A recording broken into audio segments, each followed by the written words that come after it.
Another jam-packed 49ers report on the docket for today's show, and here's what we're getting into. San Francisco making a couple of roster moves. The Niners also signed a defensive tackle, and we have a new Ndamukong Suh update. Let's start off at defensive tackle because this has been a part of the conversation here on the show throughout this week. San Francisco placed Kalia Davis on IR with the high ankle sprain. That means that he's going to be out at least the next 4 weeks. His 2023 season could be over. The 6th-round pick recorded a tackle for loss, a quarterback hit, as well as a sack of Jalen Hurts in 3 total games this year. The unfortunate part for Kalia Davis is that he didn't play at all last year after being a late-round pick for San Francisco because he tore his ACL in the fall 2 years ago with UCF. And when you look at the Niners at defensive tackle specifically, Javon Hargrave did not practice on Thursday because of a hamstring. So Friday's practice is going to go a long way in determining his availability about whether or not he could play against the Ravens. And Eric Armstead with the foot in a knee also banged up. Going back to Kalia Davis, this is unfortunate news for him. I thought in a limited sample size, he put some good plays on tape, and I thought that he flashed a little bit, but injuries are starting to become a little bit of a concern for a guy who I think down the road can be a quality backup defensive tackle. That's the negative.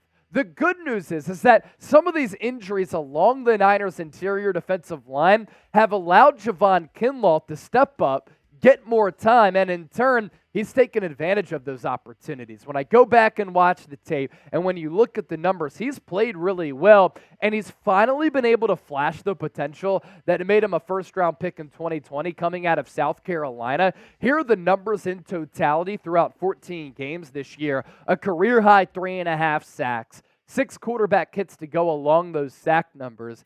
He's made 4 tackles in the backfield for some TFLs. 3 pass breakups. I think he's one of the few Niner defenders along this defensive line who has good instincts at jumping up and batting the ball down at the line of scrimmage, and a pass rush grade, according to Pro Football Focus, of 73.5.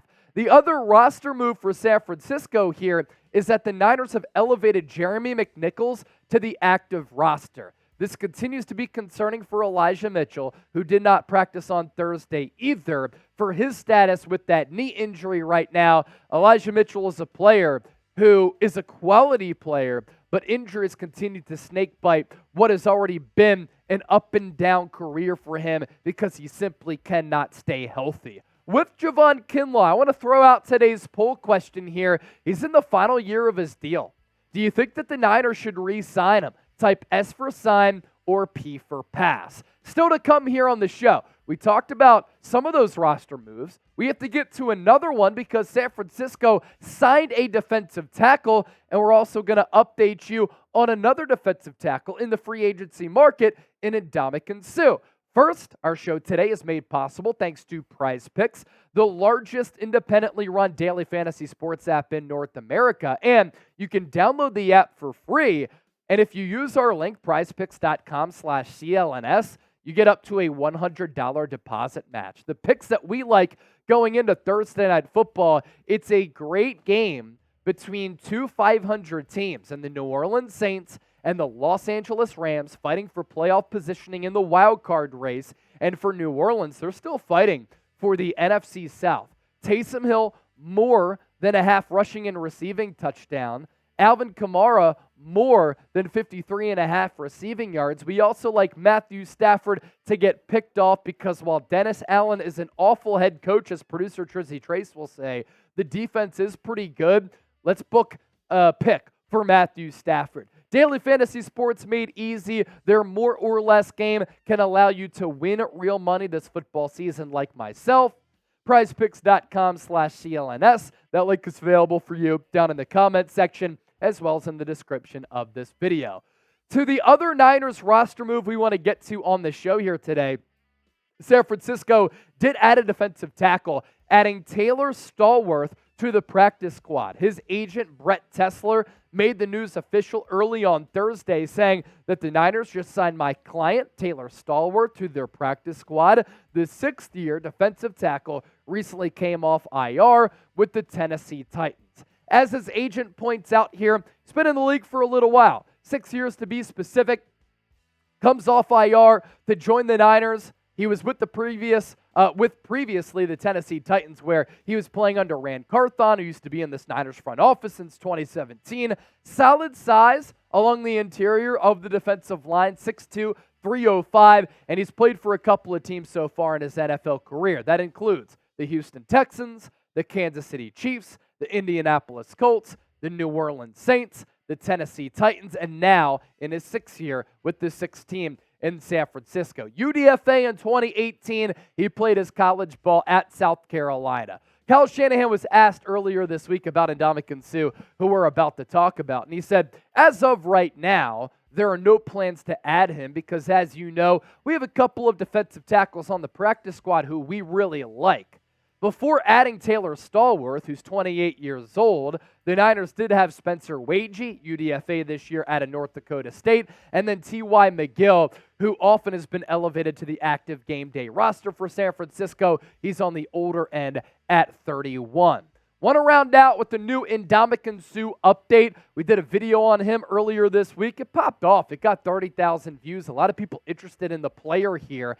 Ndamukong Suh is trying to latch on with a Super Bowl contending team right now. Still has a little bit of gas left in the tank. This is not a player who clearly wants to play throughout the rigors of a 17-game schedule and go through preseason as well as training camp, but he believes he's got a little bit of petrol in the tank there, as my Aussie people would say, to play for a stretch run with 3 weeks left in the regular season as well as the playoffs. And Ndamukong Suh visited with Mike McDaniel and the Miami Dolphins on Wednesday, but according to Ian Rappaport, nothing is really imminent on that front. For the Dolphins and Suh, the visit on Wednesday was just a visit.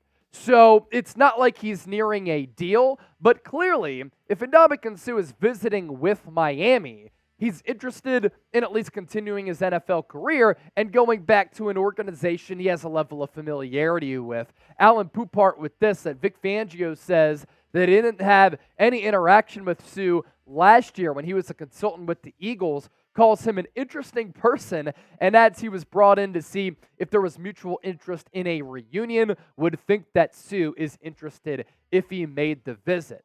And going back to what I said, with Shanahan being asked about Suh earlier this week, he said, we haven't talked about it yet. I'm not ruling out anything. We have guys on our practice squad, as you could see, that we used last week, but that stuff we also aren't exactly sure when Hargrave and Armstead are coming back. We do know they have chances this week, so there's a lot of variables that are playing together that we'll be discussing here the rest of the day and tomorrow. And even if we don't make a move in any area, that'll probably be continuing throughout the year. Earlier this week, we also talked about how the Niners had interest in Suh last year. For those of you not familiar, his decision came down to San Francisco and Philadelphia. Matt Barrows highlighted that in The Athletic. They were in the top two to sign him, were the Niners last year, chose the Eagles instead, didn't sign with them until mid-November. So we knew A, he doesn't mind signing late, B, wants to sign with the contender. But what's also interesting is that Suh spent 5 years in Detroit with then Lions defensive line coach Chris Kocurek, which means that he should be a quick study in San Francisco. That means there could be interest. If the Niners were to be interested in Suh, and we're talking about him because they're a little bit depleted at defensive tackle, this is what Suh would be able to bring to this football team.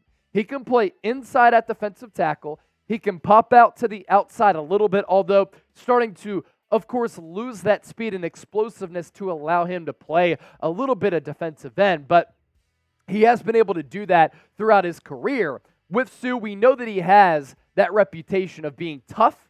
He's very physical. He doesn't have any fear. And he's been borderline dirty, which I don't hate. He's one of those players like Draymond Green. You love him if he's on your team. You hate him if he's on the other sideline. I think that Suh at this point is still a quality depth option. He played solid for the Eagles last year. Right now, he is 36 years old. And with Philadelphia a year ago, 10 tackles, 6 tackles for loss, and 1 sack. He's good against the run, solid against the pass. He can win with the bull rush because he's still very, very strong. Before we hop on out of here for this segment, a programming alert. I'm not going anywhere for Christmas. I'm hanging out with all of you for our Ravens-Niners watch party on Christmas night. Going to be a primetime matchup. Niners are going to be rocking their throwbacks as well. We're on that watch party grind. I hope that you are with us as well, so subscribe and turn on those notifications.